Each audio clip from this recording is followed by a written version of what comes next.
Мы сейчас будем проводить процедуру эзофага, гастроduоденоскопии. Это означает осмотр пищевода, желудка, луковицы 12-перстной кишки. При такой процедуре с помощью специального аппарата гастроскопа Селима детально осматривает увеличенное изображение слизистой оболочки пищевода, желудка и 12-перстной кишки. Говорит, зная, какой должна быть картина в норме, сразу же видит, есть ли какие-либо отклонения от нее. А после она тщательно подбирает правильное лечение, ведь чем точнее будет поставлен диагноз, тем успешнее будет проходить лечение.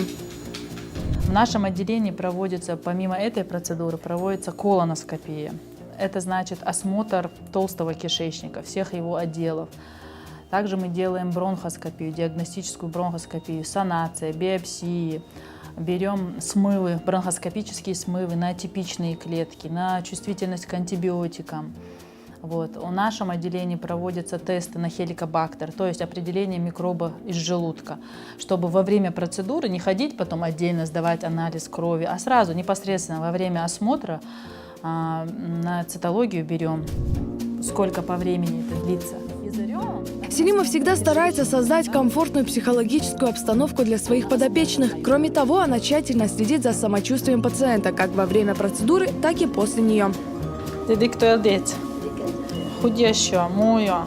В Состояние мухи. Дикое состояние, дикое. С Селимой мы работаем в течение 7 лет. За этот промежуток времени зарекомендовала себя как отличный врач, хороший человек. С ней работается очень легко. В основном на гастроскопию, на колоноскопию направляем именно к ней.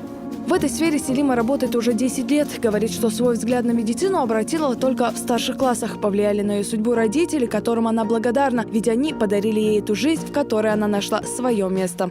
У нас папа очень любит эту профессию. Профессия врача, он считает это уважаемая профессия, особенно для женщины. И сейчас он даже вот с возрастом говорил, если бы сейчас заново выбирать бы, он бы пошел бы именно в это дело, потому что это дело благодарность людей. И из-за этих побуждений он в основном всех своих детей отправил в медицину. Селима утверждает, что можно иметь прекрасные знания, быть готовыми к самым трудным ситуациям, но без любви и сострадания настоящий специалист не сможет работать должным образом, потому что дело врача – облегчать страдания и спасать жизни людей. Что вы считаете самым главным в вашей профессии? Самым главным – помочь людям и слышать с их уст благодарность. Вот это для меня главное.